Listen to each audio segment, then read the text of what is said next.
여호수아서 6장 보시겠습니다. 여호수아서 6장 여리고성에 대한 함락에 대한 그 이야기입니다. 이스라엘 자손들로 말미암아 여리고는 굳게 닫혔고 출입하는 자가 없더라. 여호와께서 여호수아에게 이르시되 보라, 내가 여리고와 그 왕과 용사들을 내 손에 넘겨 주었으니 너희 모든 군사는 그 성을 둘러 성 주위를 매일 한 번씩 돌되 엿새 동안을 그리하라. 제사장 7은 7 양각 나팔을 잡고 언약궤 앞에서 나아갈 것이요 7째 날에는 그 성을 7번 돌며 그 제사장들은 나팔을 불 것이며 제사장들이 양각 나팔을 길게 불어 그 나팔 소리가 너희에게 들릴 때에는 백성은 다 큰 소리로 외쳐 부를 것이라. 그리하면 그 성벽이 무너져 내리리니 백성은 각기 앞으로 올라갈지니라 하시매, 눈의 아들 여호수아가 제사장들을 불러 그들에게 이르되 너희는 언약궤를 메고 제사장 7은 양각 나팔 7을 잡고 여호와의 궤 앞에서 나아가라 하고, 또 백성에게 이르되 나아가서 그 성을 돌되 무장한 자들이 여호와의 궤 앞에서 나아갈지니라 하니라. 6장 내용은 여리고성 정복에 대한 이야기입니다. 먼저 1절로 21절까지는 여리고성의 함락에 대한 이야기고, 22절로 27절에는 정탐을 갖다 했을 때 만났던 기생라합의 구원의 사건이 소개가 되어집니다. 여리고성은 상당히 견고한 그런 그 성이라고 그렇게 이야기를 합니다. 그래서 스스로 무너질 수 없는 그런 그 성을 하나님께서 가나안 땅 진입로에다 그걸 막아놨어요.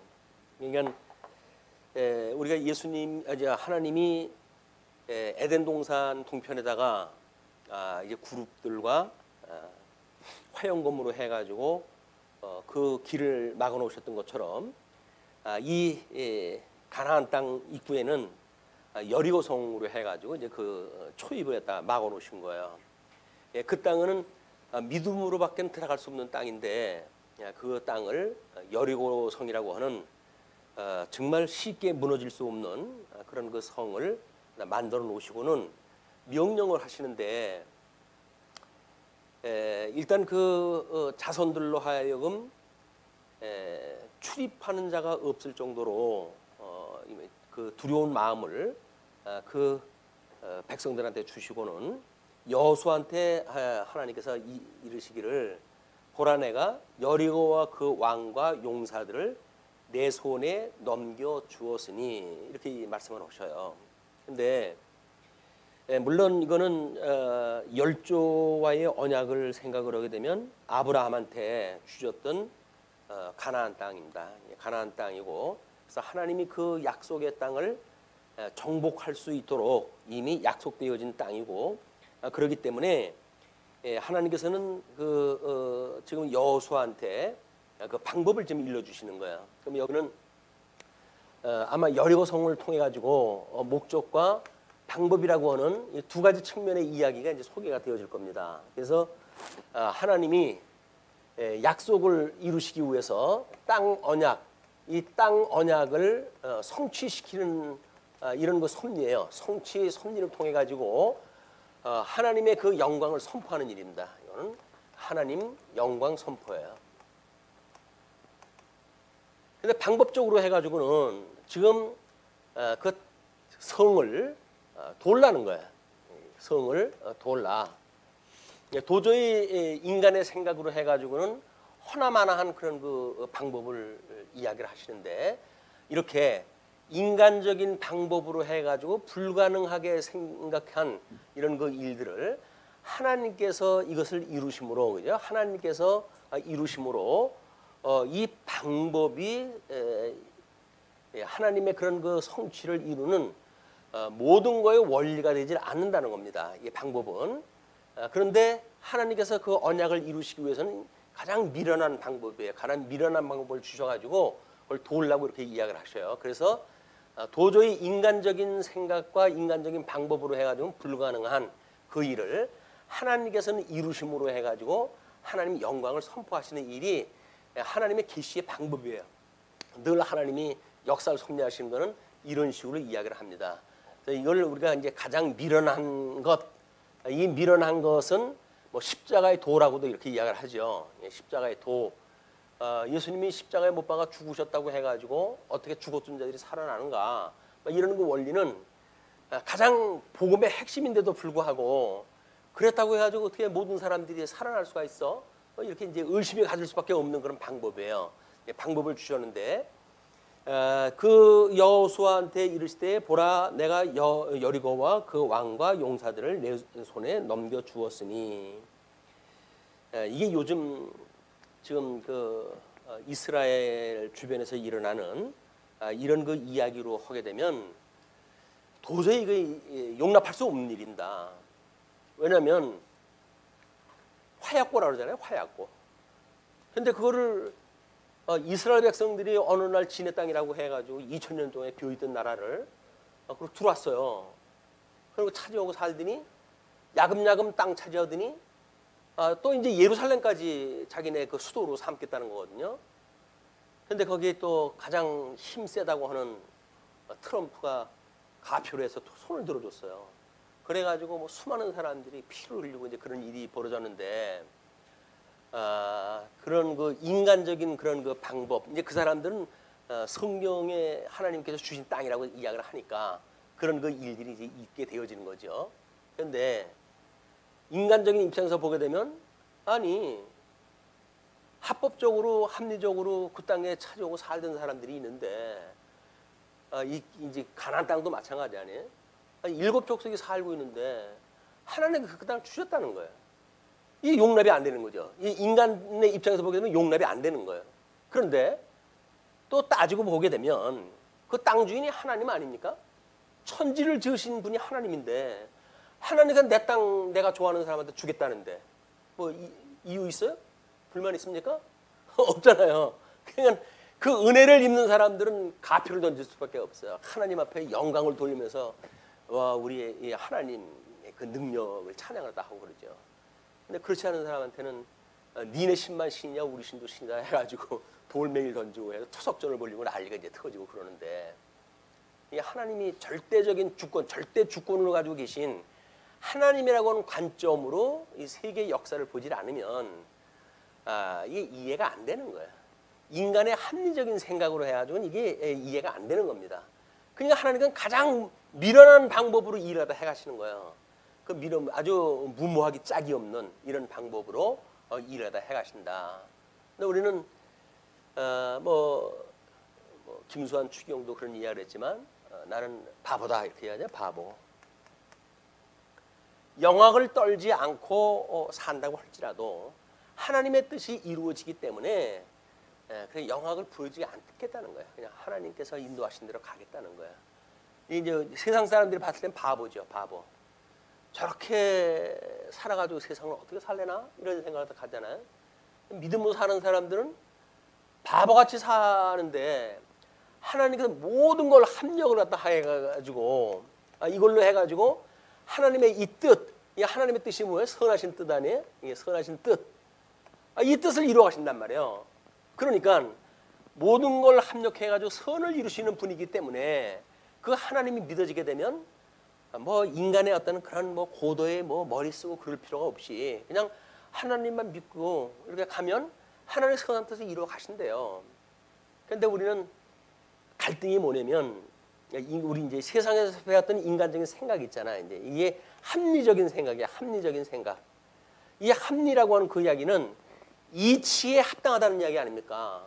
아무리 생각해도 이치적으로 따져봐도 이게 어떻게 말이 되냐라고 이야기를 하는데 그러면 바보들이 하는 삶은 사실은 합리적이지 않다는 거 아니에요. 합리적이지 않다는 그런 그 이야기는 이치에 맞지 않는다는 거예요. 근데 인간이 가지고 있는 이치가 무슨 소용이 있습니까? 하나님이 그걸 뒤집어 가지고 선을 이루어 가시는데 하나님을 믿는 이런 그 생각이 우리가 정말 하나님이 절대 주권을 가지고 계시고 우리의 발걸음을 정하신 분이다. 우리가 그 발걸음을 정하셔가지고 한 걸음 한 걸음 가는 인생사에 모든 것이 하나님이 이루어 가신다는 거예요. 어떤 분의 그 글을 보니까 사람들이 그래도 타인의 보호를 받고 살아가는 그 시간은 부모님 품에 있을 시간이라는 거예요. 진자리, 마른 자리에 가라앉으면서 뭐 꺼질세라, 나를 세라 해가지고 그걸 지키고 보호를 갖다 하고, 부모가 있을 땐 게 가능한데 부모 품 떠나면 지 혼자 살겠다 그러잖아요. 부모가 어떻게 말릴 방법이 없어요. 그래서 사춘기 때나 되고 그러면 완전히 덤벼 들어요, 이젠 부모한테. 그러니까 부모가 아무리 좋은 생각을 가지고 이야기를 했다 하더라도 들어먹질 않아요, 아이들이. 근데 어차피 인생은 그렇게 해가지고 하나님께 저주했던 삶이기 때문에 그 짐을 짊어지고 살아야 돼. 이 짐을, 수고의 짐을 갖다 짊어지고 살아가는 것이 인생사거든요. 그래서 뭐 학교 들어가게 되면 학교 그 뭐 점수 해가지고 그걸로 경쟁을 벌이면서 살아가고, 뭐 인생을 그걸 지나온 사람들이 보게 되면 야까지 그 점수 한두 점이 뭐 중요하지 않더라 이렇게 이야기를 하지만 이 안에 살아가는 사람들은 그게 다거든요. 그러니까 그것 때문에 정말 그 젊은 나이에 못 살겠는 거예요. 이게 인생이 뭐 괴롭냐 이게 도대체. 근데 거기서 뭐 좀 대학교라도 나오면 좀 쉼이 편려나 그랬더니 취직이 안 되는 거 아니에요. 또 뭐 취직이나 되면 어떻게 될래나가 그랬더니 너무 결혼은 그렇게 또 좁은지 그것도 또 마음대로 안 돼요. 그리고 인생을 살아가는데 만만한 생활이 없는 거예요. 만만한 게 없어요. 물론 골통 부리는 집안처럼 3대째 잘 먹고 잘 사는 집도 있죠. 뭐 별짓을 다 해도 잘 먹고 잘 사는 사람도 있어요. 그런데 그걸 합리적으로 생각할 수가 있는 건가요? 안 돼요. 그 어떤 사람이 그 뭐 법정 그 들어가는 데다가 일가를 갖다 했더라고요. 어떻게 인간이 그러고 사냐고. 뭐 어때? 그러고 살아도 뭐 되는 건 되는 건데 합리적으로 그게 해석이 될까요? 왜 저렇게 망나니가처럼 살아도 잘 살고 나처럼 양심껏 사는데 나는 그 찢어지게 가난하고 살고, 이게 해석이 안 돼요. 그걸 세상 사람들이 그걸 논리적으로 해가지고 해석을 하려니까 궤변을 이제 틀어놓고 그러는 거예요. 이게 소용이 없습니다. 하나님의 절대 주권이라고 하는 그 앞에는 인간들의 어떤 그런 논리, 뭐 합리적인 생각, 아무런 의미가 없어요. 그러니까 우리 하나님께서 이 땅 언약을 하시고, 이건 이미 하나님께서 나라 언약을 갖다 하셨던 기초 아닙니까? 이는 하나님께서 이 나라를 이루어갈 때 요소가 이제 국민, 국토, 국권이에요. 이 세 가지가 하나님께서 주셨던 나라의 3대 요소인데, 이게 국토의 일 아니에요? 우리 창세기서부터 해가지고는 뭐 우리 신명기까지 우리 이제 하나님의 의로 해가지고 선민을 하나님께 다 해서 재교육까지 시키셨단 말이에요. 그리고 이제 가나안 땅 들어가가지고 이 땅을 차지하게 되어지니까 이것이 지금 우리는 뭐 여호수아 사사기 정도까지, 뭐 사사기도 국토를 차지하는 그 일은 아니지만 이제 그런 국토에 대한 이야기로 한시적인 걸로 하잖아요. 근데 이 국토만큼은 끊임없이 이스라엘 역사를 통해서 계속이 되어져요. 그래가지고 이 하나님께 약속했던 땅을 제일 처음에 이제 여호수아에 의해 가지고 믿음으로 제비를 뽑아가지고 찾으러 왔다 하지 않습니까? 이것은 다윗 때 가야 이것이 하나님이 약속하셨던 땅을 다 차지해요. 근데 뭐 그럼 뭐래요? 조금 있다가 분국이 되어져 가지고 뭐 다 이제 찢어져 가지고 이제 그렇게 살지 않습니까? 물론 이제 우리 그 북쪽 이스라엘의 여로보암 2세 때 가게 되면 나라가 융성해져 가지고 다윗 때 차지했던 땅을 남쪽 유다하고 합친다고 한다면 여로보암 2세 때 이게 차지하게 되어지는데, 그럼 모릅니까?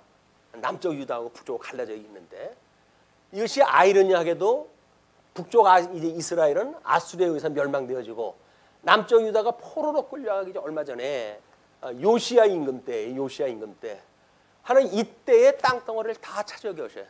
이거를 이 여호수아한테 이 여호수아가 차지했던 땅덩어리가 이제 이스라엘 역사를 통해서 끊임없이 이제 계속되어져 가는 겁니다. 요시야 임금 때 뭐 땅덩어리를 다 차지했으면 모르겠어요. 바벨론에 의해서 포로로 끌려가게 되어지고 그리고 속국으로 해가지고 그들이 돌아오지만 이미 땅은 이제 잃은 상태 아닙니까?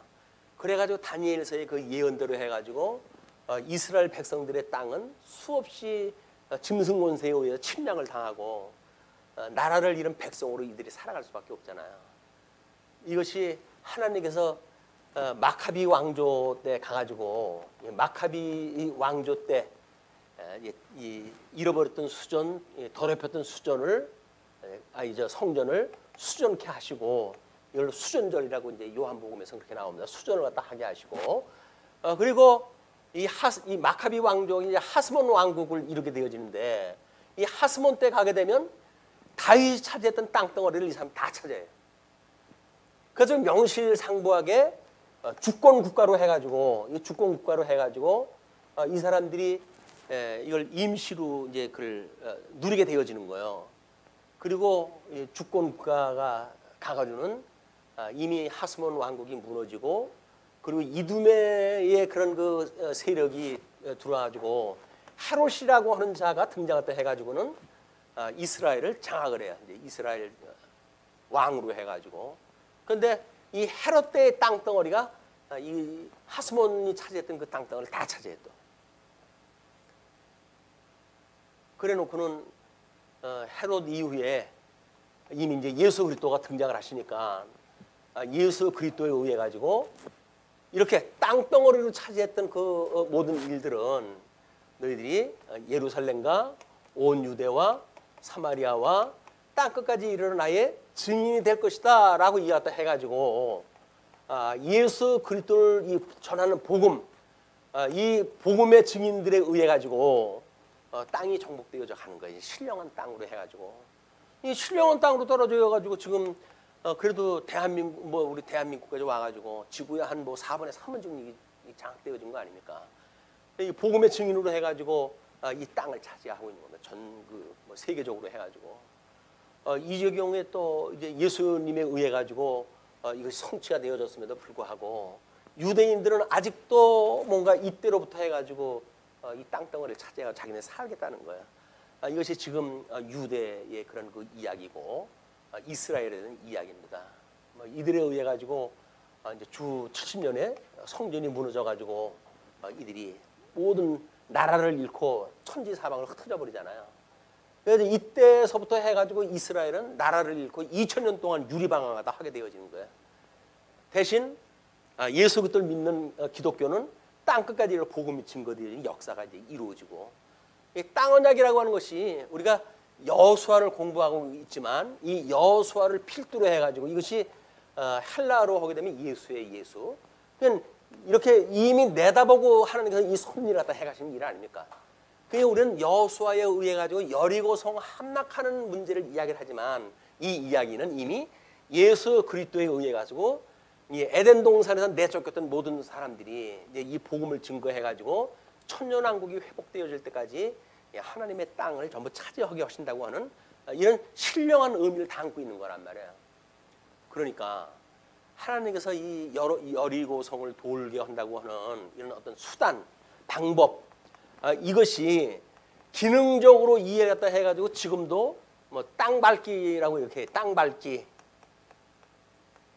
우리 또 땅 돌기 이런 걸로 해가지고 새벽마다 남의 집 기도하면서 그걸 자꾸 돌아요.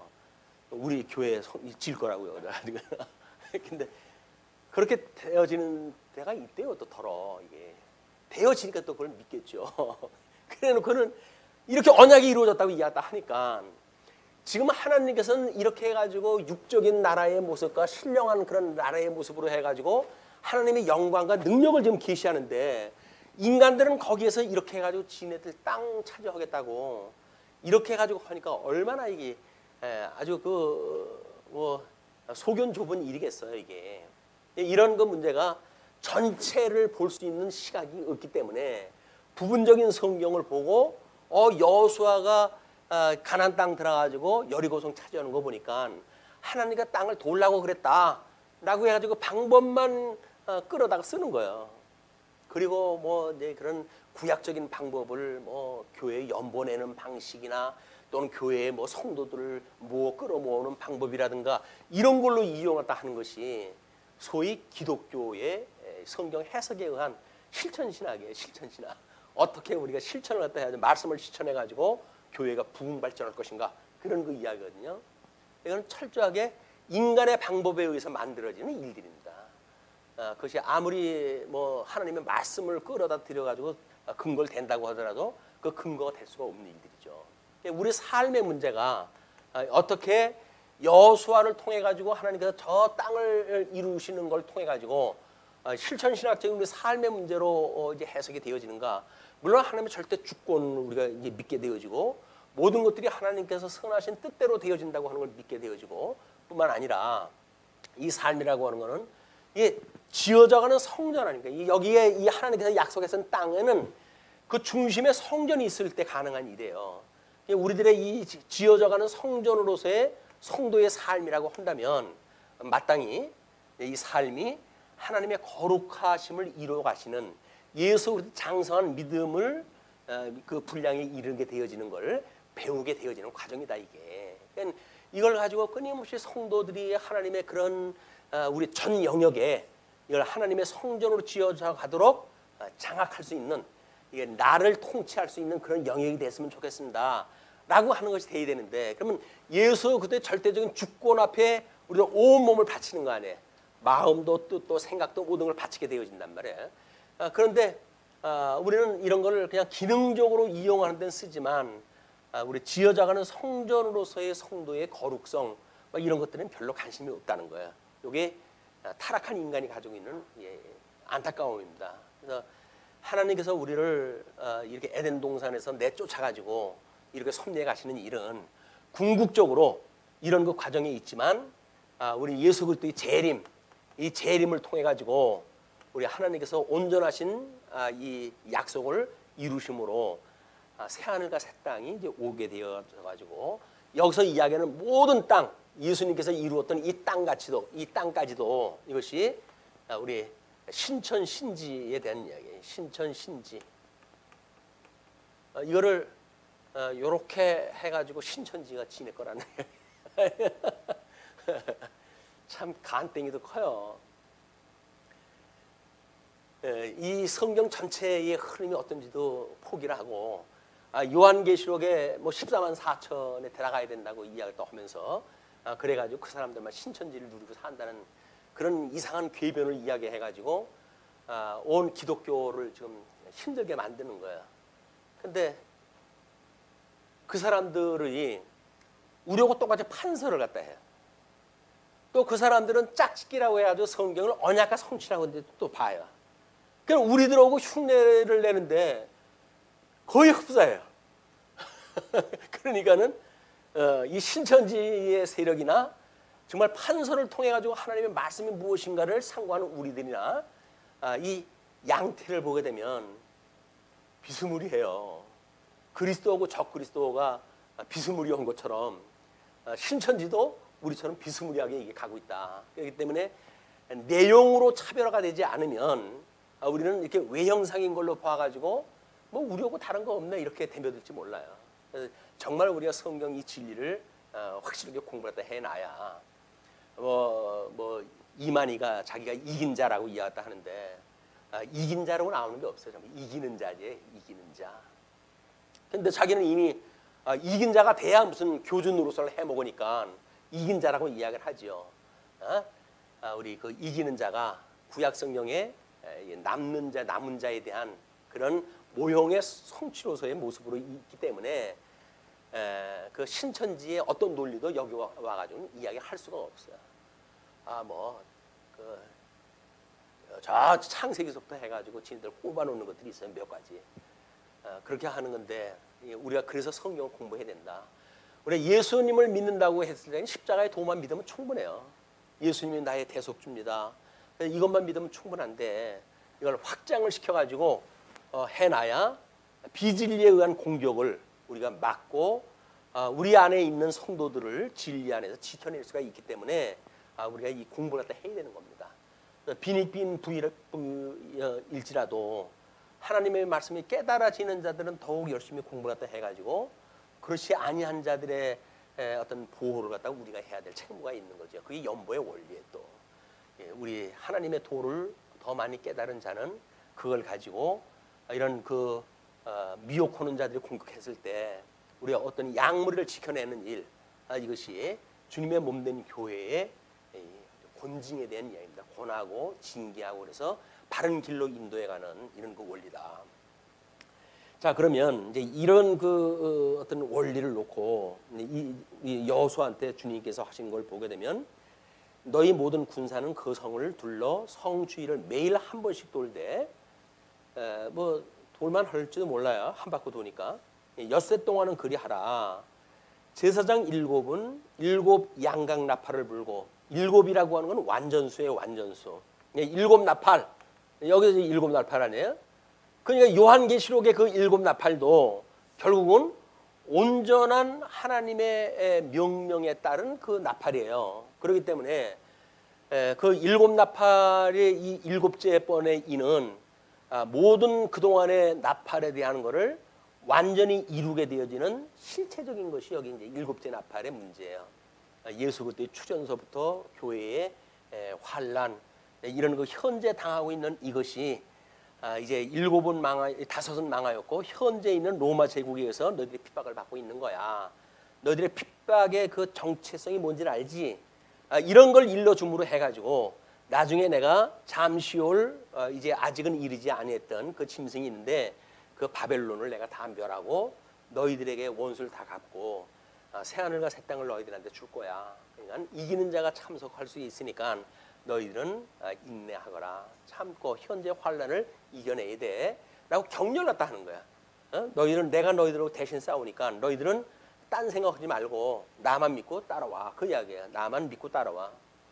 예수님만 믿고 따라가면 되는 거거든요. 그것이 여기서 지금 여호수아를 통해 가지고 이게 나팔을 불고 도는 그런 문제예요. 합리적으로 봤을 때는 도저히 안 되는 일이에요. 근데 그것이 지금 그 여호수아에게 통해 가지고 그렇게 명령이 되어집니다. 그런데 제사장이 양각 나팔을 길게 불어 가지고 그 나팔 소리가 너희에게 들릴 때에는 백성은 다 큰 소리로 외쳐 부를 것이라. 그리하면 그 성벽이 무너져 내리리니 백성은 각기 앞으로 올라갈지니라 하시매. 눈의 아들 여호수아가 제사장들을 불러 그들에게 이르되 너희는 언약궤를 메고 제사장 7은 양각 나팔 7을 잡고 여호와의 궤 앞에서 나아가라 하고 또 백성에게 이르되 나아가서 그 성을 돌되 무장한 자들이 여호와의 궤 앞에서 나아갈지니라. 무장한 자를 앞에서 두어요. 왜냐하면 이런 순수한 하나님의 섭리뿐만 아니라 거기에 전사들도 앞에 세워가지고 위용을 과시하게 되어지고 왜? 이게 하나님의 증인이라는 거죠. 이건 지금 증인을 삼아가지고 그 일을 다 하는 거니까. 그래서 이게 그들을 보았을 때 이미 그들은 하나님이 어떠한 분인가를 깨닫고 온 마음이 다 놓았다고 그렇게 이야기를 했으니까 그걸 보여주는 그런 그 사역입니다. 자, 그런데 그 무장한 자들이 지금 외친다고 했을 때 여호와의 궤가 그 성을 한 번 돌게 하고 그들이 진영으로 들어와서 진영에서 자니라. 한 바퀴 돌 땐 그렇게 했어요. 12절서부터 보시게 되면 또 여호수아가 아침에 일찍이 일어나니 제사장들이 여호와의 궤를 메고 제사장 7은 양각 나팔 7을 잡고 여호와의 궤 앞에서 계속 행진하며 나팔을 불고 무장한 자들은 그 앞에 행진하며 후구는 여호와의 궤 뒤를 따르고 제사장들은 나팔을 불며 행진하니라. 그 사람들 밥 먹고 하는 일이 뭘까요? 이거 하는 거예요. 성 도는 거예요. 나팔 불고 한쪽에서는 돌고 여기서 별걸 다 해야 이 땅을 차지하고 그러는 것이 아니라 하나님께서 하게 하셨던 가장 미련한 방법 그걸 가지고 하는 거예요. 근데 그렇게 해가지고 어떻게 살아요 이 세상을. 근데 하나님께서 이 가나안 땅을 여리고 성을 하나님 무너지게 하셔야 그 방법대로 하니까 그게 우리는 믿음이란 말이에요. 믿음. 미련한 그 도를 믿는 성도들의 그 생각은 합리적이고 영악스러운 게 아니다. 우리는 너무나 이제 이 이성이 깨어져 있는 세상에 사니까 어떻게든지 이걸 뭔가 설명을 해야 되잖아요. 그리고 이 과학적인 걸로 이걸 또 증거가 돼야 되잖아요. 나팔을 분다고 사람들이 함성 부른다고 가지고 그 어마어마한 여리고성이 과연 무너질까? 그런 그 이야기예요. 그럼 이걸 어떻게 물리적인 방법으로 이야기했다 할까? 그때 지진이 났다고 그럴까? 그래가지고 가진 걸 다 동원했다 해가지고 이제 합리적으로 설명을 하려고 그래요. 근데 합리적이 필요 없어요. 하나님께서 아니 천지를 지으신 분인데 그분께서 인간이 세웠던 바벨탑을 무너뜨리는 분인데 아니 여리고성이 아무리 강한들 하나님과 흩으신데 뭐가 그렇게 어려웠겠어요? 그러니까 그냥 가장 미련한 방법으로 그걸 갖다가 설명을 하면 돼요. 하나님께서 그렇게 하셨어라고 이야기도 하면 되는데 세상 사람들이 믿지 않을 텐데요. 믿지 않는 걸 지가 왜 걱정을 해요? 하나님 믿을 자는 이미 다 정해놨는데 그렇기 때문에 인간들이 그걸 설득하려고 노력할 게 없어요. 성경 말씀은 그냥 들어가지고 하나님이 그러셨대 라고 그러면 그래요? 라고 믿는 거예요. 어떤 그 일본의 유명한 작가가 어떻게 예수를 믿었느냐면 성경을 이제 읽는데 태초에 하나님이 천지를 창조하시니라 그 이야기를 듣고 그냥 폭삭 무너졌대요. 여기서 그래? 세상을 하나님이 지으셨어? 아니 그 뒤에 읽어봐야 될 거 아니겠어요. 근데 앞에 첫 구절로 하나님 읽어놓고 그냥 무너졌대요. 야 하나님이 이런 분이로구나. 그 마음을 누가 설득해가지고 됩니까? 무슨 합리적인 걸 설득을 하고 뭐가 뭐 이치가 맞아야 듣고 무슨 문법적으로 해석이 돼야 되고 그런 게 어디가 있어요. 그냥 하나님께서 믿어지게 하면 믿어지는 거예요. 근데 그거가 합리적이라는 동 내가 IQ가 얼만데 그걸 내가 어떻게 믿느냐고. IQ가 아무리 높은들 그게 무슨 소용이 있어요. 하나님이 그 미련한 것이 사람이 가장 지혜로운 것이 하나님 미련한 것만도 못한 일인데 그걸 가지고 자기네들은 대단한 IQ라고 이야기했다 하니까 하나님께서 무용지물로 만들어버리려고 한다면 아무것도 아니에요. 인간 그 생각 세계를 하나님께서 그냥 조그만 걸로 해가지고 먼지터럭 하나만 던져놓게 되면 완전히 뉴슈하면 살아가는 인간들이에요. 어저께까지 그렇게 당신이 아니면 난 못 살아라고 했는데 어느 날 딱만 하더니 뉴슈? 왜? 생각이 안 나는데 어떻게 생각이 안 나는데 무슨 합리적인 생각을 따져요. 합리적인 생각을 흙덩어리로 만들었던 인간이 무슨 거기서 합리적인 걸 따지냐고요. 하나님께서 그 불어넣었던 우리 그 기운이 아니면 그냥 흙덩어리예요. 하나님 놔버리게 되면 그냥 흙가루라니까요. 그게 화장터에 들어갔다 놔야만 그 흙덩어리가 아니라 지금 물리적으로 해가지고 우리들한테 이런 어떤 집약체로 만들어 놨잖아요. 밀도가 좀 있으니까 이런 형상을 누리고 살잖아요. 하나님께 기압을 여기서 조금만 흐트러져가지고 떨어뜨려가지고 우리가 이렇게 어떤 물체로 해가지고 고체로 구성될 수 없는 정도로 놓게 되면 우리는 그냥 가루예요. 공중에 나르는 가루들. 합리적이라고 한다면 그런 자기를 갖다 봐야지. 과학을 한다고 한다면 그걸 봐야지.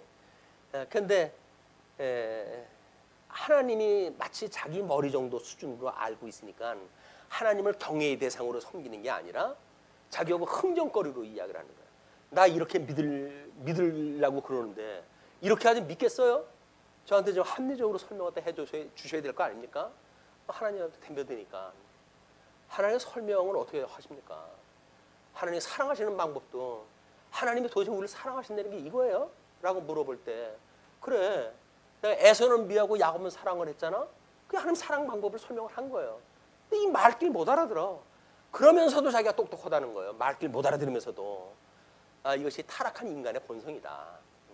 하나님께서 우리들을 내어버려 두시게 되면 아무것도 할 수 없는 것이 인생입니다. 근데 하나님께서 우리를 우리 주 예수 그리스도로 말미암아 우리의 구원에 이르게 하게 되면 우리들한테 이 지혜를 주셔서 하나님의 말씀이 생명의 말씀으로 들려요. 그래서 그분이 우리들의 위로주가 되시고 그분이 우리들의 인도자가 되시고 그분이 우리의 구세주가 되어주시고 대속주가 되어주시고 그분만 우리가 삼으며 살아가는 우리의 그런 믿음을 갖다 주신단 말이에요. 이것이 뭘 알고 모르고의 문제가 아니라니까요. 그냥 하나님과 거저주시는 믿음이에요. 거저주시는 거. 근데 거저주신다고 그러니까 공짜인 줄 알고 이거 전부 싸구려로 만들어버리니까 흥정을 갖다 해가지고 내가 이만큼 하니까 그래도 믿음을 갖다 주셔야 되겠죠? 라고 이제 흥정을 하니까 주님께서 안 주시는 거예요. 그냥 예수님을 믿는 거는 거저받는 거예요. 그냥 거저받는 거. 아니 어떻게 저한테 이런 믿음을 주셨어요, 주님? 너무 감사합니다. 이러고 살아가야지. 그래도 제가 이렇게 똑똑한데 이만큼 주신 거는 그래도 뭐 제 생김새를 보고 주신 거 아닙니까? 라고 이야기를 하게 되면 임무교대 시킬까? 아니 그래요. 임무교대 시킬까? 너 아니라도 그런 일을 할 사람 이 세상에 전부가 대상이 될 수가 있는 거야. 똑똑한 척 하지 마라. 그 이야기예요. 그러니까 우리는 하나님 앞에 정말 겸양지독으로 살아갈 수밖에 없는 거야. 근데 그분한테 그렇게 믿고 그분을 갖다 믿고 의지하게 되면 그렇게 편한데 수고하고 이제 뭐 무거운 짐자들아 다 내게로 오라. 내가 널 쉬게 하리라라고 이야기하니까 어떻게 쉬게 할 건데요? 어떻게 쉬게 할 건데요? 뭐 로또라도 뭐 담청을 시켜줄랍니까? 라고는 세상 방법을 가지고 이제 우리 질문했다 하니까 난 아직 멀었다. 훈련 좀 더 하고 와라. 우리 훈련이 어떻게 해야 돼? 예, 지금 이스라엘 백성들의 이 순진한 믿음, 요단강 이 사람들은 이제 요단강의 그 장마철에 요단강을 건너온 사람들 아니에요. 그것도 믿음으로 건너온 사람들이에요. 그렇기 때문에 여리고성 돌아라라고 이야기했을 때 의심을 가질 이유가 없어요. 아 하나님 참 대단한 분이야. 어떻게 그 요단강을 건너게 하시지? 라고 하는 얼마 전의 것만 생각을 한다 할지라도 그걸 우리는 잊어버릴 수가 없어요. 근데 하나님께 놀랍게도 애굽에다가 하나님께서 이스라엘 백성들을 집어넣잖아요. 이 애굽에서 이스라엘 백성들을 장악했던 거를 용이라고 이렇게 용의 권세. 이들에 의해 가지고 지금 하나님 나라를 누리고 살잖아요. 이 하나님 나라를 누리고 살 때 여기서 뭐 이제 그 다섯 짐승의 칠두식각의 그런 것들이 나오고 그러는데 이 나라를 할 때 이스라엘 백성들을 공격하고 못 살게 구는 이런 것들이 전부 짐승에 대한 이야기예요. 짐승. 이 짐승의 권세가 어디로부터 온다고요? 용으로부터 오는 거예요. 그러니까는 애굽에서 출애굽을 갖다 했을 때 우리 물론 이제 아브라함을 통해 가지고 이 이스라엘 백성들이 전부 할례를 갖다 받잖아요. 이 할례를 받았던 사람들이 이 애굽에서 출애굽을 갖다 했을 때 유월절을 지켜 유월절. 그러니까 유월절을 지킨다는 이야기는 용의 권세를 하나님께서 꺾으셨어 라고 하는 걸 믿는 거거든요. 이 믿음을 가지고 짐승 권세에 의해서 나라가 마치 꺼져가는 등불 같을 때에도 우리 하나님은 용의 권세를 무너뜨리신 분이야. 짐승의 권세 까불지 마라. 하나님께서 너희들 게임도 안 돼 라고 믿는 것이 여기서 이기는 자예요. 남는 자고. 그러니까 이 짐승들의 권세가 어디서 오면 용으로부터 오는 거거든요. 용이 권세를 다 이양하다 해주는 거예요. 그러니까는 지금 우리가 당하고 있는 주님의 몸된 교회도 지금 이 세상 권세에 의해 가지고 지금 우리를 갖다 못 살게 구는 거 아닙니까? 이건 여전히 누구라고요? 용의 권세에 의해서 그러는 거예요. 실체적으로 우리는 예수 그리스도에 의해 가지고 우리 예수 그리스도에 의해 가지고 유월절 양신 예수님을 통해 가지고 구원을 받았잖아요. 그럼 지금 주님의 몸된 교회 하나님 나라의 백성으로 우리가 살아간단 말이에요. 그럼 여기서 우리가 살아가는 믿음을 뭘로 봐야 될까요? 유월절을 믿었던 것처럼 세례와 우리 성찬에 대한 이야기예요. 세례와 성찬에 의해 가지고 우리가 떡을 떼고 그럴 때마다 십자가의 도를 기억을 하시고 우리 하나님은 사망 권세를 이기시고 예수님을 부활시키신 분이야.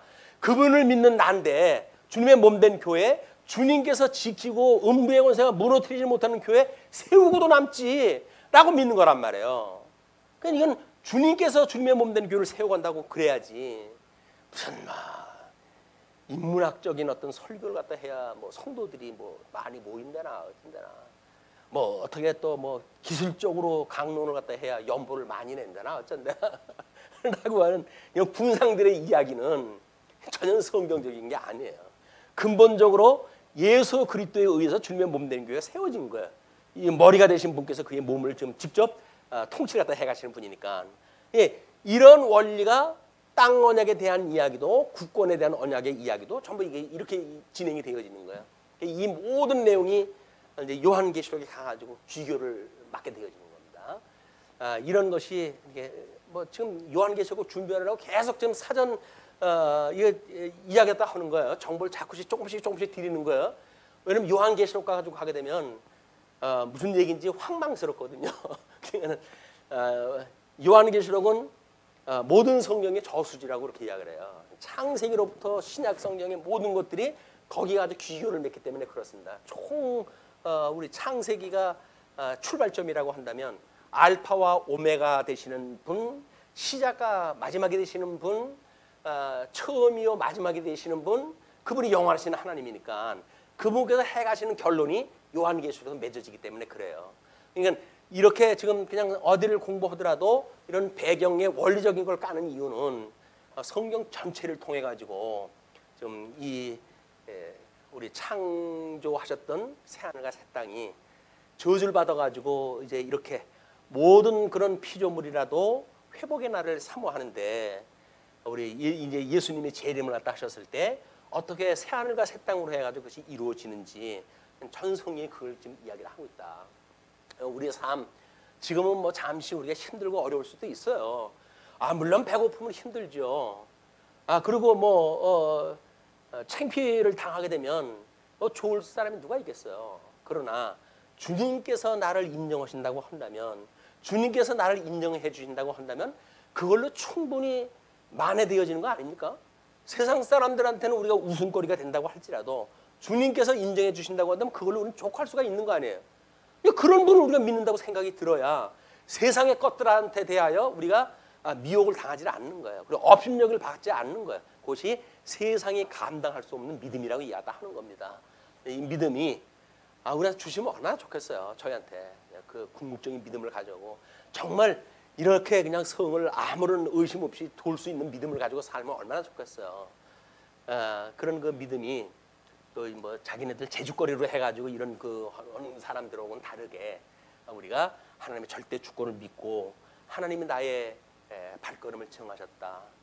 사람의 걸음을 정하시고 그 걸음을 기뻐하시나니 저가 넘어져도 아주 엎드러지지 아니하면 주께서 우리와 함께 하심이라. 그분이 함께 하신다는 거예요. 이게 우리를 견인해 가시는 하나님을 믿는 우리들의 믿음 아닙니까? 주님께서 세워줬던 교회는 주님께서 지켜하신다는 거예요. 그게 우리 주님께서 임마누엘 주님께서 함께 하신다는 이야기다. 그리고 예수님은 하늘에 계시지만 그의 성령을 보내주셔가지고 주님의 몸된 교회를 두루 돌아보시잖아요. 그게 요한계시록 1장의 모습이에요. 어떻게 예수님이 7교회를 어떻게 돌아보고 계시는지 그분에 대한 형상에 대한 것들이 다 소개가 되어져 있고 그게 성경 계시로 나와져 있는 건데 안 믿는다고 그러면 어쩔 수는 없죠. 뭐 성경에 나와져 있는 걸 안 믿는다고 그러면 어떡하겠습니까? 그러나 이미 그 주님의 몸된 교회는 주님께서 다 돌아보고 계시다. 여기 주님께서 지금 성령을 보내셔서 다 돌아보고 계시는 곳에 이게 이걸 어떻게 우리가 업신여겨요? 이 주님의 몸된 교회를. 이거는 어쩔 수가 없어요. 우리 주님의 몸된 교회라고 하는 것이 정말 우리들한테 어떤 귀한 것으로 이해가 되어지고 이 귀에 이 주님의 몸된 교회에 내가 이론이 되어졌다. 이거 자체가 행복이구나. 이런 걸 깨닫는 실체적인 주님의 몸된 교회에 우리 성도들한테 예배라고 하는 게 뭡니까? 예배라고 하는 것이. 예배라고 하는 것은 하나님을 우리가 깨닫고 이 하나님이 어떠한 분인가를 깨닫고 나타나는 반응이에요. 반응. 하나님이 어떤 분인지를 알고 나는 반응이에요. 그러니까 예배라고 하는 거는 하나님이 그런 분이야? 라고 했을 때 경외심이 나오는 것이 예배의 본질일 수밖에 없죠. 근데 그걸 뭐 예배를 드리면서 우리가 조건을 제시해가지고 예배 드릴 테니까 어쩌고 저쩌고 조건 제시를 갖다 한다든지 아니 하나님은 그거 뭔 상관 있어요. 믿거나 말거나 하나님은 영원하신 분인데 우리들이 행복한 거지 믿어가지고 우리가 행복한 거지 이것이 예배에 대한 우리의 접근의 문제다.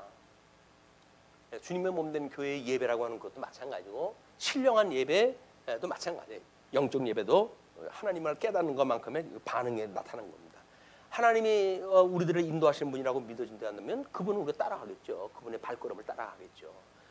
비록 십자가에 못 박아 죽게 되시는 이런 미련한 길을 가셨지만은 우리가 그분이 사망 권세를 이기시고 부활했다는 걸 믿으니까 우리는 십자가에 죽는데 우리가 가는 거예요. 그것이 예수 그리스도를 인하여 받는 고난의 삶이다. 우리 그 핍박에 대해서 고난에 대해서 환난 날에 기뻐하라고 그럴까요? 왜 환난 날에 기뻐하라고? 예수 그리스도의 환난이 우리가 참여되어진다는 거거든요. 예수 그리스도의 환난에 참여가 되어지니까 예수님 오고 나고 한 번 맞네. 이렇게 되어진 거 아니에요? 예수님 오고 나고 한 번 맞네. 이거 아니에요? 그 한 몸이니까 예수님하고 내가 이 연합이 어떻게 돼? 연합이 되는가? 뭐 해가지고 도를 아십니까? 뭐 이런 사람들한테 걸려든다든지 뭐 예수님 믿었던 생일 알아요? 뭐 중생은 날짜 알아요? 아니 육신의 생일을 알면서 어떻게 중생은 날짜 모른대? 당신 가짜요 라고 이야기했을 때 우리는 주눅이 들잖아요. 근데 우리는 그렇지 않단 말이에요. 예수님하고 나하고 한 몸이네. 내가 지금 주님의 몸된 교회에 또 이 신앙생활 때 해오면서 이 예수님의 이름으로 인해 박해를 받는 거 보니까 내가 예수님하고 한 몸이 맞네 라고 우리는 이 환난 날에 기뻐하게 되죠. 환난 날에 기뻐하라고 그러니까 뭐 온 집안 식구가 다 죽는 그런 위기에서 자기만 살려주셨대나 그러게 가지고 하나님이 할 수 있으니 얼마나 그래도 다행이고 기뻐할 일이냐 이런 이야기가 아니에요 지금. 하나님의 이 환난에 참여한다는 이야기가 예수님하고 한 몸이라는 이야기예요. 그러니까 너희들을 미워하는 것은 너희들을 미워하는 것이 아니라 나를 미워하는 거야 라고 이야기를 하잖아요. 예수님의 이름으로 받는 환난에 대한 것은 두려울 일이 아니다. 우리 기뻐할 일이에요. 기뻐할 일. 야 내가 예수님으로 이름으로 해가지고 박해를 받는다. 제가 예수 믿는다고 나 주인데요 해가지고 우리가 이걸 동네방네 떠들 일이에요 이게. 근데 예수님 믿는다고 뭐 해가지고 창피해가지고 내가 얼굴을 들 수 없네 이렇게 이야기를 하는 게 아니란 말이에요. 자, 그 둘째 날에도 그 성을 한 번 돌고 진해용으로 돌아오니라. 엿새 동안을 이같이 행하니라. 15절에 가가지고 이제 본격적으로 일곱째 날 새벽에 일곱째 날이라는 이야기는 여섯째 날까지의 모든 걸 합해가지고 총론이 이제 되어지는 거예요. 거기가 뭐냐면 일곱째 날 새벽에 그들이 일찍이 일어나서 이제 일찍이 일어나야 되겠죠. 일곱 바구 도니까 전과 같은 방식으로 그 성을 7번 도니 그 성을 7번 돌기는 그날일 뿐이었더라. 7번째에 제사장들이 나팔을 불 때에 여호수아가 백성에게 이르되 외치라 여호와께서 너희에게 이 성을 주셨느니라. 이 성과 그 가운데 있는 모든 것은 여호와께 온전히 바치되 기생 라합과 그 집에 동거하는 자는 모두 살려주라. 이는 우리가 보낸 사자들을 그가 숨겨 주었음이니라. 사자 그들의 사역을 대표로 해가지고 하는 일들에 보냄을 받는 자 사자를 갖다가 그들을 숨겨 주었으니까 그들을 살려줘라 그런 거 이야기죠. 그러면서 이제 18절에 너희는 온전히 바치고 그 바친 것 중에서 어떤 것이든지 취하여 너희가 이스라엘 진영으로 바치는 것이 되게 하여 고통을 당하게 되지 아니하도록 오직 너희는 그 바친 물건에 손대지 말라. 하나님께서 다 주신 거니까 아니 없던 거 성을 갖다 통째로 줬는데 거기서 또 뭐 꼽을 치는 애가 있어요. 꼽을 치는 애가 있어요. 이 인간의 욕심인 거예요. 이제 인간의 욕심. 손대지 마라. 은근과 동철 기구들은 다 여호와께 구별될 것이니 그것을 여호와의 곳간에 드릴지니라 하니라. 이에 백성은 외치고 제사장들은 나팔을 불매 백성이 나팔 소리를 들을 때에 크게 소리질러 외치니 성벽이 무너져 내린지라. 백성이 자기 앞으로 나아가 그 성에 들어가서 그 성을 점령하고 점령했다는 이야기는 땅 밟기 했다 그 이야기니 거기 들어갔어요. 돌기가 끝나고 들어가서 땅을 밟았어요.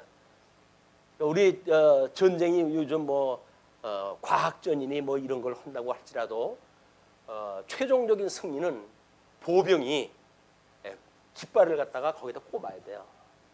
그게 점령을 했다고 하는 증거입니다. 고전적인 전쟁의 방법도 마찬가지예요. 그래서 승리를 했다고 한다면 왕이 상대방의 왕의 목에다가 목을 밟는 거예요. 그 밟는 것이 자기가 통치했다고 하는 그런 일이거든요.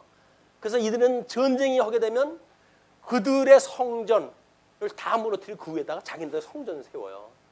지금 회권에 있는 그런 성전이 예루살렘 성전이 있던 터예요. 이게. 그걸 만약에 이스라엘이 손댄다고 하면 난리가 한번 터지는 겁니다. 그런데 우리 트럼프가 용감하게도 거기를 수도로 인정을 했다 하고 그래가지고 그 주변에 그 수많은 사람들이 돌멩이 던져가지고 맞서다 보니까 총을 맞아 죽고 사상자가 만들어지고 지경이 만들어지는 거예요. 그런데 근본주의적인 생각을 가지고 있는 사람들의 생각이에요. 성경은 오늘날 구약 성경의 선지자들이 이야기했던 것이 오늘날 이루어진다는 거예요. 오늘날. 그래가지고 거기에서 뭐 이 스가랴 뭐 우리 그쪽을 보게 되면 돌아올 것에 대한 이제 회어 나오잖아요. 그걸 우리는 하나님께서 회복에 섭리했다 했던 것으로 모형적으로 이루어진 걸로 설명을 하잖아요. 예수님이 오시기 전에 구약의 모든 역사는 예수님 오시기 전에 다 이루어진 거예요. 그게 모형적으로 이루어져야 그 모형이 실체 대신 예수 그리스도를 통해서 이게 완성되어져 갈 거 아닙니까? 근데 이 사람들은 구약 성경을 끌어가지고 오늘날까지 끌고 가는 거예요. 쭉 끌고. 봐라, 성경이 이렇게 말하지 않았더냐. 이것이 오늘날 이것이 이루어지고 있다. 봐라, 하나님은 살아계시다. 뭐 이렇게 이해하다 하니까 대단하잖아요. 그 이스라엘 2000년 동안이나 나라를 잃고 있었는데 그 나라가 회복이 됐어요. 땅덩어리를 찾아오고 살아가요. 현실 역사 속에서. 근데 보니까는 성경에 그런 약속이 있는 거예요. 근데 그 사람들은 그거를 오늘 그것이 이루어졌다고 믿는 거예요. 하나님의 말씀이 살았죠? 운동력이 있죠? 지금도 이루어지고 있죠? 그걸 어떻게 안 믿어요? 이것이 근본주의 세대주의자들이 이제 믿는 성경관이에요. 트럼프라든지 이제 미국의 그 중심 그 보통 그 어떤 지도자 그룹들이 뭐 트럼프도 요즘 성경 공부를 하고 계속 그런다고 그러는데 세대주의자들한테 공부를 하고 있는 거거든요. 지금 역사가 이루어지는 걸 성경이 오늘날 이루어지고 있다고 믿는 거예요. 성경은 이미 95년 요한계시록을 쓸 때 성경이 완성이 됐어요. 여기다 감하거나 더할 수 없어요. 여기다 만약에 더한다고 한다면 성경에 있는 저주, 모든 저주가 더할 것이고 만약에 여기서 뺀다고 한다면 여기 모든 주겠다고 했던 약속에서 그 복에서 제외가 될 것이다. 이렇게 약속이 되어져 있기 때문에 성경은 충족성이 되어진 거예요. 1.1에게도 더하거나 감할 수 없을 만큼 진리체계로 완성이 되어진 거예요. 성경이 기록되어진 것이 지금 고고하게 발전으로 해가지고 오늘 여리고성의 어떤 그런 지진터 그게 발견됐다. 이게 역사적인 사실이네. 그렇다고 해서 성경이 진리가 될까요? 고고하게 발전되기 전에는 그럼 진리가 아니었었나요? 역사적으로 이루어졌기 때문에 이게 진리인가요? 그러면 역사적으로 이루어지기 전까지는 진리가 아니었었나요? 아니 그냥 그렇게 단순하게만 생각하다 알 수가 있는 거 아니에요. 근데 이걸 질질 끌어가지고 요한계시록까지 끌고 오게 되어지니까 다니엘 이야기, 뭐 요한계시록 이야기, 뭐 구약의 선지자들의 이야기 다 묶어가지고 이야기하다 하는 거예요. 이게 물론 요한계시록은 구약 성경에 대한 것들을 예표적으로 설명을 해야 되니까 이때는 신약 성경이 없었잖아요. 요한계시록을 쓸 때는 그냥 구약 성경에 그런 사례를 들어가 전부 설명을 했다 해요. 그냥 구약 성경에 요절이 있을 수밖에 없죠. 그 요절은. 근데 그것이 마치 오늘날 이루어진 건 착각을 한단 말이에요. 다만 그때는 성경을 기록할 때 했을 때 구약 성경밖에 없었고 이스라엘 백성들은 구약 성경에 대하여 잘 알고 있었고 그런 자들한테 지금 진리를 증거하는 일이기 때문에 구약 성경을 들어가지고 이 요한계시록의 모든 내용을 설명을 했다. 이것이 오늘날 이루어지는 것이 아니라 구약 성경의 내용을 가지고 이야기를 한 거예요. 여기서 그랬기 때문에. 그래서 이런 성경관, 계시관 뭐 이런 것들이 뭐 해석학적 입장에서도 이런 것들이 어떤 전체적인 입장에서 이걸 봐야지 한두 가지 논리만 가지고 보게 되면 빗나갈 수밖에 없는 거예요. 그래서 통섭의 어떤 그런 원리가 우리들한테 너무 큰 힘이 된다. 모든 것들이 해가지고 다양한 어떤 그 점검 방법에 의해서도 합리적으로 이것이 설명이 되어져서 모순을 불러일으키지 않는 이런 해석이 되어져야 된다. 자, 그렇게 했는데 지금 그 21절, 8절서부터 21절까지 여리고성에 함락되어진 그런 그 일이 소개가 되어졌고요. 이에 백성은 외치고 제사장들은 나팔을 불매 백성이 나팔 소리를 들을 때에 크게 소리질러 외치니 성벽이 무너져 내린지라. 백성이 각기 앞으로 나아가 그 성에 들어가서 그 성을 점령하고 그 성 안에 있는 모든 것을 온전히 바치되 남녀노소와 소와 양과 나귀를 칼날로 멸하시니라. 이건 지금 관점으로 보면 해석이 안 되는 겁니다. 왜냐하면 아니 무슨 하나님이 잔인해? 라고 이야기를 하는 거예요. 아니 애들이 무슨 죄가 있다고 해가지고 씨를 말려? 하나님이 정말 사랑의 하나님 맞아? 라고 이야기하거든요. 근데 하나님께서 보시기에는 그게 인간이 아닌 거예요. 걔들은 영이 없는 인간들이기 때문에 짐승하고 다를 바가 없어요. 지금 뭐 짐승도 애완동물로 해가지고 생명을 존중히 여기기 때문에 뭐 난리 납니다. 잘못 이 짐승에 대한 거 잘못 건드리게 되면. 그런 시대인데 설교를 어떻게 합니까 앞으로? 이런 이야기도 해야 되는데 이런 거 이야기하게 되면 이제 고발을 당하는 거예요. 아무 교회 아무개 목사가 사람 죽이는 일이 당연하다고 이야기했다라고 해가지고 반인륜적인 강론을 갖다 했다라고 전부 고발을 또 하게 되면 조사받아야 돼 또 가가지고. 예, 22절서부터 기생 라합의 구원 사건이 소개가 되어집니다. 먼저 22절로 25절 기생 라합의 가족이 구원을 얻습니다. 여호수아가 그 땅을 정탐한 두 사람에게 이르되 그 기생의 집에 들어가서 너희가 그 여인에게 맹세한 대로 그와 그에게 속한 모든 것을 이끌어내라 하며 정탐한 젊은이들이 들어가서 라합과 그의 부모와 그의 형제와 그에게 속한 모든 것을 이끌어내고 또 그의 친족도 다 이끌어내어 그들을 이스라엘 진영 밖에 두고 무리가 그 성과 그 가운데 있는 모든 것을 불러 사르고 음금과 동철 기구는 여호와의 집 곳간에 두었더라. 이렇게 이야기를 하니까 사람들 의리 있네. 그래도 한 번 약속하고 그래도 지키네 라고 해가지고 인간 찬양하자고 하는 이야기 아니에요. 하나님께서 이미 예수 그들 보내줘가지고 예수를 믿는 자야, 나를 믿는 주 예수를 믿으라. 그리하면 너와 네 집에 구원을 얻으리라 라고 했던 모형적인 복음을 지금 설명하다 하는 내용이에요. 예수님을 믿으면 구원을 받는다고 하는.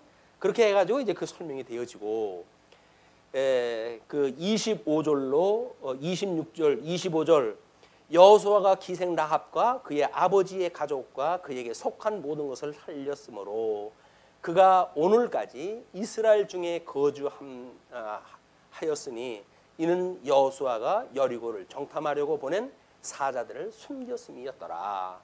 이런 그 원리가 나를 반대하지 아니한 자면 그들이 이제 나에게 동조하는 자들이야. 그러니까 해하지 말어 라고 했던 예수님의 원리가 숨어져 있는 거예요. 복음적인 원리가. 그리고 26절로 27절 여리고성을 재건하는 자는 저도 받을 것을 예언합니다. 여호수아가 그때 맹세하게 하여 이르되 누구든지 일어나서 이 여리고성을 건축하는 자는 여호와 앞에서 저주를 받을 것이라. 그 기초를 쌓을 때에 그의 맏아들을 잃을 것이요 그 문을 세울 때에 그의 막내 아들을 잃으리라 하였더라. 여호와께서 여호수아와 함께 하시니 여호수아의 소문이 그 온 땅에 퍼지니라. 그 이야기는 나의 증인이라는 이야기죠. 나의 일꾼이야. 나의 일꾼 손대면 너희들 다 혼나. 아마 이거를 지금 이제 여호수아에게는 믿음을 또 그 백성들한테는 이 순종을 갖다 할 거를 하나님께서 이렇게 전부 섭리를 갖다 해가셨다. 그래서 이제 땅 언약에 대한 그 출발이 너무 멋있잖아요. 근데 이 호사다마라고 그랬나요? 야, 이건 뭐 하나님께서 주시는 거 뭐 그냥 돌면 되네 라고 이제 생각을 했던 사람들이 조그마한 성 앞에서 무너져 내리는 그런 모습을 통해 가지고 크고 작은 것에 너희들 힘과 능으로 되어지는 게 아니야. 오직 순종이 있는 거야. 이제 그걸 가르쳐주는 역사가 다음 시간에 진행이 되어집니다. 자, 오늘 말씀을 줄이죠. 기도하시겠습니다.